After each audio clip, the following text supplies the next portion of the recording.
Hey, what's up? So, have you been trying to lose weight and no matter how hard you try, you feel like you're not really making any progress and you're struggling? Well, you're not alone. In fact, thousands of people have gone through the same thing, including myself. So, in this video, I'm gonna show you how I lost a little bit over 70 pounds in roughly about 1 year. I'm gonna walk you through my entire process, all of my tips, and all of my mistakes. So, make sure you watch this video to the very end to make sure you get that all.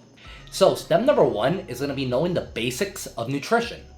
So nutrition science breaks this down into two major components, and those are going to be your macronutrients and your micronutrients. If you think about our macronutrients, imagine a plate in front of you divided up into three different sections. Each one of these sections are going to represent a vital part of your nutrition, and those are going to be your proteins, your fats, and your carbohydrates. So protein is the key of life. Literally. Protein is going to be responsible for helping you gain new muscle mass while retaining lean muscle mass if you are in a cut phase or dieting down. And another great thing about protein is that generally when you're in a weight loss diet, you're restricting your calories. So protein actually has the ability to help you keep fuller longer throughout the day, making it a lot easier to stick with your diet and actually achieving your fat loss goals. We're going to cover this later on in the video in more depth, but you generally want to be eating around 1 gram of protein for every pound that you weigh. Next up are your slow digesting carbs, and I know these get a bad rep, but honestly, these are not your enemy, they're your friends. Slow digesting carbs are going to help you, one, provide more constant stable energy throughout the day, help you reach your calorie needs, and it's going to help you feel fuller if you choose higher fiber sources like vegetables, fruits, and some oats. Think of carbs as the fuel that helps you keep on going throughout the day. And lastly, we have our good healthy fats. This is another one that gets a lot of controversy because people tend to avoid fats.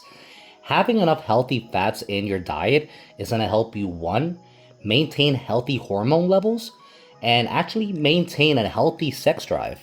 Now that we know the basics about nutrition, let's go ahead and implement this and see how we could start actually using this to lose weight. One lesson that I learned very clear early on is that if you really want to achieve noticeable results, you need to track what you're doing. In this case, you have to track the amount of calories that you're eating and actually know that you're eating the correct amount of calories. But how do you actually do that? Well, before you actually calculate how many calories you have to eat to lose weight, you have to know what are your maintenance calories, or in other words, how many calories you have to eat throughout the day in order to just maintain your current weight. I've covered this before in other videos, but a very basic formula that's backed up by sports science is simply getting your current body weight and multiplying that by 15 and then allowing a plus minus 250 calories margin for error. In other words, what that means is if you were to weigh 190 pounds like I do, and you multiply that by 15, get the result of 2,850 calories, meaning for me, I need to eat roughly 2,850 calories every single day to just maintain my current weight. Now, you might need to play around with the calories a little bit until you find your true maintenance. That's where that allowance for the 250 plus minus calories falls in. Simply, if you're eating at this amount of calories, and in a few weeks you're noticing that you're actually gaining weight or you're losing weight, adjust your calories by about 200 to 250 calories. When it comes to losing weight, what I like to do is I like to get my maintenance calories and slash that by about 20%, meaning if I'm eating 2,850 calories per day, if you multiply that by 20, you get about 570 calories. I normally try to do about a 500 calorie deficit in order to lose about 1 pound of fat per week. Generally, you want to stick to about a 15 to 20% calorie deficit. You never want to lose fat too quickly, and you never want to lose fat too slowly. See, if you try to lose fat too quickly, you could face some problems along the road. The most concerning problems you're going to see is, one, if you cut your calories by a very large margin, it's going to be extremely difficult to stay disciplined within your diet. It's going to be highly likely that you end up burning out and quitting your diet altogether. If not, another risk is that it's highly likely that you're going to end up cheating on your diet because it is way too restrictive. Having such a strict and restrictive diet for such a long time can actually burn you out so bad that even if you haven't reached your goals yet, you're not going to want to do another diet in the future just because you remember how bad your last diet was. When you lose weight too quickly, you're going to end up losing a lot of muscle mass along the way. And honestly, that's not the goal. When you want to lose weight, what you really want to do is lose fat and preserve whatever lean muscle that you have so you can actually attain or achieve that lean toned look. Let's go ahead and step by step actually show you how you would do this. So I'm going to use my current stats as a reference. So again, let's say you weigh 190 pounds. So you're going to be eating roughly about 2,280 calories every single day, creating a 20% calorie deficit. As a reference, every gram of protein and carbohydrate are going to have 4 calories each, and every gram of fat is going to have 9 calories. In that case, for a 190-pound person, you're going to eat 190 grams of protein. That's going to equal to about 760 calories. Now, the next step is we're going to calculate how many fats you're going to eat. Now, generally, what I like to do, I like to eat around a 10 to 15% of my overall diet in healthy fats, helping me maintain my hormone levels and a good sex drive. Now, for simplicity and for ease of this video, I'm just gonna round it out to about 50 grams of fat. 50 grams of fat is gonna give me another 456 calories. Here comes the easiest part of the video. Are you ready for this? So far, what you're gonna do is you're gonna add those two numbers that you just had, right? And then you're gonna take your calorie budget, the amount of calories that you're allowed to eat throughout the day, and subtract whatever calories you have so far.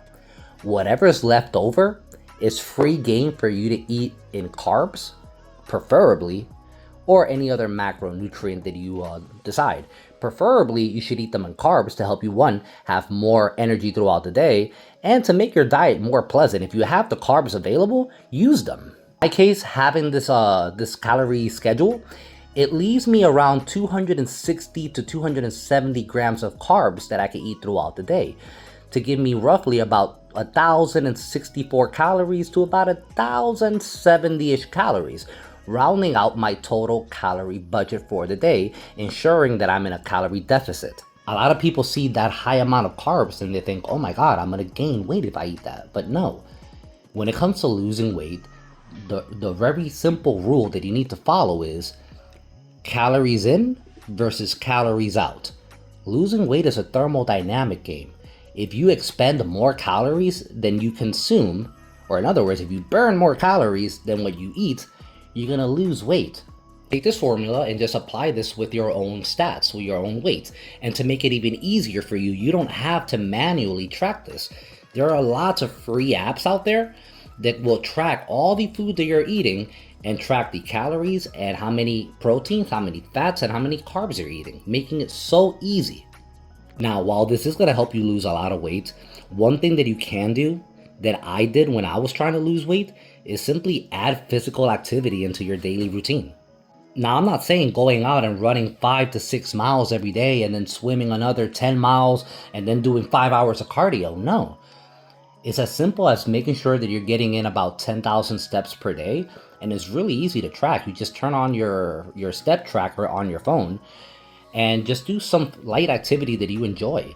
If you enjoy jogging, go jogging. If you enjoy sprinting or playing some sports, go ahead and do that. One game changer that you could really add, however, is incorporating resistance training.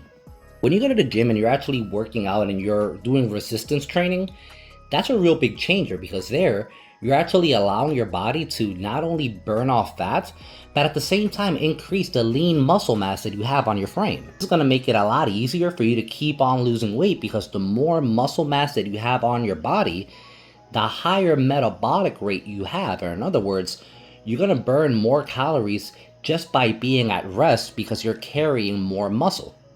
If you do decide to incorporate resistance training to your daily regimen, just make sure you go nice and slow, work out maybe 3 to 5 times a week, nothing crazy. Make sure that you're working out hard enough to see your results, making progress, but you're still able to recover session after session so you can keep on grinding and losing more fat. Trust me, I know it's hard and I know at times it could be very demotivating, but implement these tips and I guarantee you, you're going to achieve your fat loss goals. And if you want even more tips, watch this video next.